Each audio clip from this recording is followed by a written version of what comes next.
History does not always survive as something clean or heroic. Sometimes it survives as fear. Between the 13th and 14th centuries, the Mongol Empire rose across continents with unstoppable force. Under the leadership of Genghis Khan and his successors, armies stretched across Asia, the Middle East, and Europe, leaving behind stories so brutal they still echo through time. This was not just conquest. It was psychological warfare on a scale the world had never seen. Entire cities were not only defeated, they were erased. Resistance often meant total destruction. In some cases, the Mongols used fear as a weapon more powerful than steel. Siege. Tactics starved populations into submission. Rivers were redirected to flood cities. Disease was used as a silent killer. Even the aftermath of battles was turned into messages of terror. Skulls stacked into towers, bodies displayed, and survivors made to witness unimaginable scenes. To the Mongol war machine, people were often counted not as individuals, but as numbers, resources, warnings, or examples. Skilled workers were absorbed into the empire, while others were forced into labor or military service. Resistance was answered with overwhelming force, designed not only to win wars, but to break the will of entire civilizations. What made the Mongol campaigns especially feared was not just violence, it was certainty. Once resistance failed, the outcome was often absolute. And yet, from this devastation, history was reshaped. Trade routes expanded, cultures collided, empires rose and fell in the shadow of Mongol dominance. The Mongol Empire remains one of the most powerful and terrifying forces in human history, not only for what it conquered, but for the fear it left behind. The rise of the Mongol Empire under Genghis Khan was not just a story of military conquest, but a transformation in how war itself was understood and executed. At the core of this transformation was psychological warfare, an approach that relied less on numbers alone and more on fear, reputation, and the calculated destruction of resistance. To understand this key idea, it is important to see how the Mongols did not simply fight battles, they engineered outcomes long before swords were drawn. One of the most powerful aspects of Mongol psychological warfare was the reputation that preceded their armies. In many regions across Asia and Europe, people did not first encounter Mongol soldiers. They first heard stories about them. These stories often described unstoppable horsemen, entire cities being overwhelmed, and punishments so severe that resistance felt meaningless. Whether every detail in these stories was exaggerated or not, the effect was real. Cities often made decisions based on fear rather than actual military strength. This meant that in many cases, Mongol victories were achieved without full-scale battles simply because opponents surrendered early to avoid destruction. The Mongols understood something that many earlier empires did not. Fear can travel faster than armies. A single defeated city could become a message to dozens of others. Instead of hiding their reputation, the Mongols allowed it to spread and in some cases encouraged it. When a city resisted strongly and was defeated, the consequences were often made visible to neighboring regions. Survivors were allowed to escape or witnesses were left alive specifically so they could carry the story forward.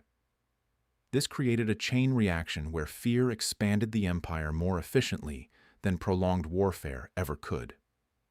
Another key element of Mongol psychological strategy was unpredictability. Traditional armies of the time often followed familiar patterns: sieges, open-field battles, or negotiated surrenders. The Mongols, however, did not follow a single predictable method. Some cities were spared after surrender, others were destroyed after resistance, and some were treated differently depending on their strategic importance. This inconsistency made it impossible for enemies to calculate safety. In war, uncertainty itself becomes a weapon. If a defending city could not predict whether surrender would save them or not, panic and hesitation often led to early collapse. Speed also played a crucial psychological role. Mongol cavalry forces were among the fastest in the world at the time, capable of covering vast distances with remarkable efficiency. This speed created the impression that resistance was useless because help would never arrive in time. Cities isolated from allies felt abandoned even before battles began. The psychological weight of knowing that no reinforcements were coming often weakened morale more than direct combat ever could. In many cases, defenders surrendered, not because they had already lost, but because they believed loss was inevitable. The Mongols also used psychological pressure during sieges. Instead of relying only on direct assaults, they often surrounded cities completely, cutting off food, trade, and communication. Over time, this created internal collapse. As conditions worsened inside the walls, leadership structures began to break down. Fear, hunger, and uncertainty turned populations against each other. Even without constant fighting, the psychological strain alone was enough to force surrender. This method reduced Mongol casualties while maximizing control, showing how mental pressure could replace brute force. Another important dimension was the Mongol approach to leadership and discipline. Under Genghis Khan, the Mongol military was organized with strict rules and loyalty structures. Soldiers were trained not only to fight, but to obey commands instantly and without hesitation. This discipline created an image of overwhelming coordination. Enemies often described Mongol armies as appearing almost unstoppable, not because they were invincible, but because their movements were so synchronized and efficient that resistance felt futile. The Mongols also integrated intelligence gathering into their psychological strategy. Before attacking a region, they often sent scouts, traders, or messengers to gather information about political divisions, economic conditions, and military readiness. Once they understood a society's weaknesses, they used that knowledge to intensify psychological pressure. For example, if a city was politically divided, they might exploit that division through misinformation or targeted threats. This made internal distrust grow, weakening resistance from within before any physical conflict began. Fear of punishment was another psychological layer, but its true power came from its selectivity. Not every city experienced extreme consequences. Some were spared entirely after surrender. This inconsistency made rulers constantly question their choices. Should they resist and risk destruction, or surrender and risk losing autonomy? Because there was no guaranteed outcome, many leaders chose surrender early, which again allowed the Mongols to expand with minimal resistance. The psychological burden of decision-making became part of the Mongol strategy itself. Even communication played a role. The Mongols established relay systems and networks that allowed rapid transmission of messages across vast distances. This meant that news of conquest, defeat, or surrender spread quickly throughout the empire. The speed of communication reinforced the idea that Mongol power was everywhere at once. For distant cities, it felt as though the Mongols were not just a nearby threat, but a continental force that could appear at any moment. This perception amplified fear beyond physical reality, perhaps the most significant aspect of Mongol psychological warfare was that it targeted imagination as much as reality. People feared not only what the Mongols did, but what they believed the Mongols might do. In warfare, imagination can be more powerful than evidence. When entire populations begin to believe that resistance guarantees destruction, the war is effectively already won before it begins. This is why many historians view the Mongol expansion not only as a military conquest, but as one of the most effective psychological campaigns in history. Through a combination of speed, reputation, unpredictability, discipline, and strategic fear, the Mongols under Genghis Khan created an empire that expanded across continents with relatively limited resistance compared to its scale. The true strength of this system was not just in defeating armies, but in breaking the will to fight long before battles were fought. The second key idea focuses on how Mongol conquests often resulted in the complete destruction of cities, where resistance was not simply defeated, but erased. Under the leadership of Genghis Khan and his successors, warfare was not limited to winning territory in the traditional sense. Instead, it often involved making an example out of resisting populations in order to prevent future resistance elsewhere. This approach created a pattern in which some cities faced total annihilation after defiance, shaping how entire regions responded to the Mongol advance. When a city chose to resist, the Mongol response was often overwhelming. Their armies were highly mobile, disciplined, and coordinated, allowing them to surround fortified settlements quickly. Once a siege began, the outcome depended less on direct battlefield clashes and more on endurance. Cities relied on supplies of food, water, and morale to survive prolonged isolation. The Mongols understood this weakness and exploited it by cutting off all external support, ensuring that time itself became their ally. As the siege continued, internal conditions within the city deteriorated, and the population began to suffer from hunger, disease, and psychological exhaustion. In many recorded cases, resistance that lasted too long led to severe consequences once the city finally fell. The destruction was not random chaos, but a deliberate demonstration of power. The goal was not only to remove opposition, but to send a message to surrounding regions. Cities that had heard of earlier destructions often surrendered immediately upon seeing Mongol forces approach, because they understood what resistance could lead to. This created a cycle where the memory of one destroyed city influenced the fate of the next. The Mongols also used total destruction as a form of political communication. In the medieval world, there were no modern media systems, so news traveled through survivors, traders, and neighboring states. When a city was destroyed, its ruins became a warning sign. This meant that even those who never directly encountered Mongol armies still lived under their psychological influence. Entire regions adapted their behavior based on stories of devastation, often choosing submission over confrontation. Another important factor was the Mongol system of punishment and selection. In some cases, after a city was taken, its population was divided. Skilled workers might be spared and relocated to serve the empire, while others faced harsher outcomes. However, in cities that resisted strongly, the level of destruction was far greater, and fewer exceptions were made. This inconsistency made it impossible for defenders to predict their fate accurately, increasing fear and encouraging early surrender in future encounters. The destruction of cities also had a strategic dimension.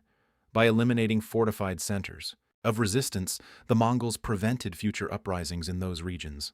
A destroyed city could no longer serve as a rallying point for rebellion or as a base for opposing armies. This meant that every major act of destruction had long-term military consequences. Instead of repeatedly fighting the same enemies, the Mongols ensured that once a region was subdued, it remained under control with minimal resistance. Environmental impact was another unintended but significant result. In some regions, the destruction of infrastructure such as irrigation systems, farms, and trade networks led to long-term economic collapse. Agricultural lands that once supported dense populations became unproductive. This not only reduced the ability of those regions to recover, but also made it easier for Mongol forces to move through without facing organized opposition. A weakened landscape meant weaker resistance. Psychologically, the fear of total destruction changed human decision-making. Leaders of cities had to weigh the cost of resistance against the possibility of survival. Even if a city had strong defenses, the memory of previous massacres influenced their choices. This often led to early surrender, which in turn reduced the need for actual destruction. In this way, the reputation of complete annihilation became more powerful than its actual execution. The idea of what might happen became enough to influence outcomes. The Mongols also used destruction strategically to unify their empire. By eliminating centers of resistance, they reduced fragmentation and ensured smoother governance across vast territories. Once a region was subdued, it could be integrated into trade networks, military routes, and administrative systems. This created a paradox where destruction in one moment led to stability in the long term. From the Mongol perspective, fear and order were closely connected, and one often enabled the other. It is also important to understand that not every city faced complete destruction. Some surrendered early and were spared, sometimes even integrated into the empire with relative stability. This selective approach reinforced the psychological pressure on others.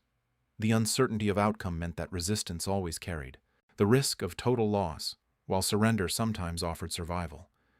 This imbalance shaped political behavior across Eurasia during the Mongol expansion. Under Genghis Khan, this system of selective but often extreme punishment became a defining feature of Mongol expansion. It ensured rapid submission of territories while minimizing prolonged resistance. The destruction of cities was not just a byproduct of war, but a calculated method of control designed to influence behavior far beyond the battlefield.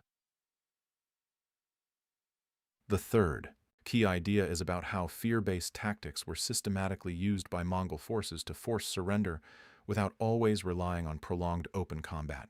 Under the leadership of Genghis Khan, warfare was not only about defeating armies, but about breaking the will of entire populations and governments before battles fully escalated. This approach allowed the Mongols to expand rapidly across vast territories while conserving resources and minimizing their own losses. One of the most important aspects of this fear strategy was the deliberate use of reputation as a weapon. Before Mongol armies even arrived, their name carried a heavy psychological burden. Stories of destroyed cities, overwhelming cavalry, and unstoppable sieges spread quickly along trade routes. These accounts often mixed fact with exaggeration, but their impact was real. Cities that heard of previous Mongol campaigns often became mentally defeated before any fighting began.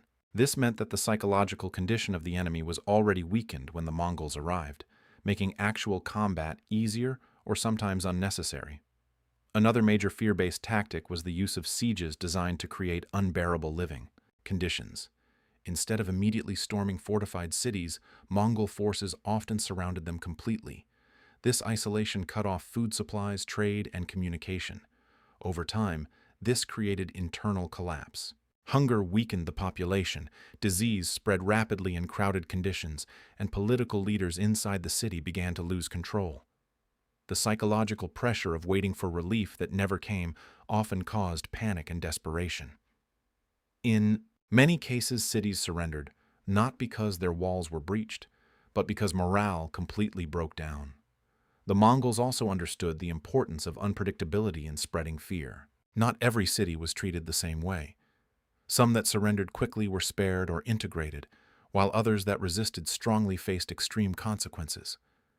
This inconsistency created uncertainty in the minds of defenders.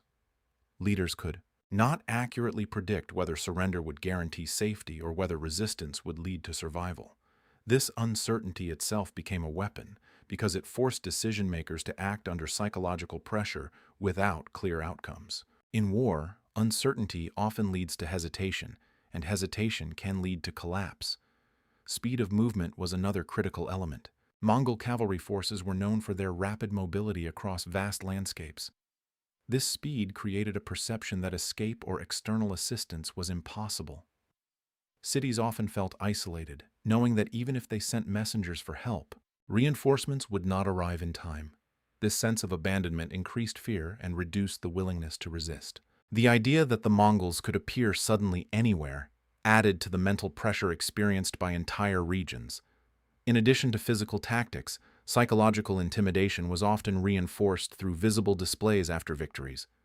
Although accounts vary in detail, it is widely recorded that Mongol armies sometimes used the aftermath of battles as a warning to nearby cities. Survivors or escaped witnesses carried these stories forward, describing the consequences of resistance. This created a ripple effect, where one defeated city influenced the behavior of many others. The Mongols did not need to conquer every city directly. Sometimes the fear created by one example was enough to secure the surrender of several others. The Mongols also used internal division within cities as a psychological tool. Many cities were politically or socially divided, with competing factions or unstable leadership. Mongol intelligence efforts often identified these weaknesses before an attack. Once divisions were known, pressure could be applied indirectly, by increasing fear and distrust among groups inside the city. When people began to suspect each other of betrayal or weakness, internal unity collapsed.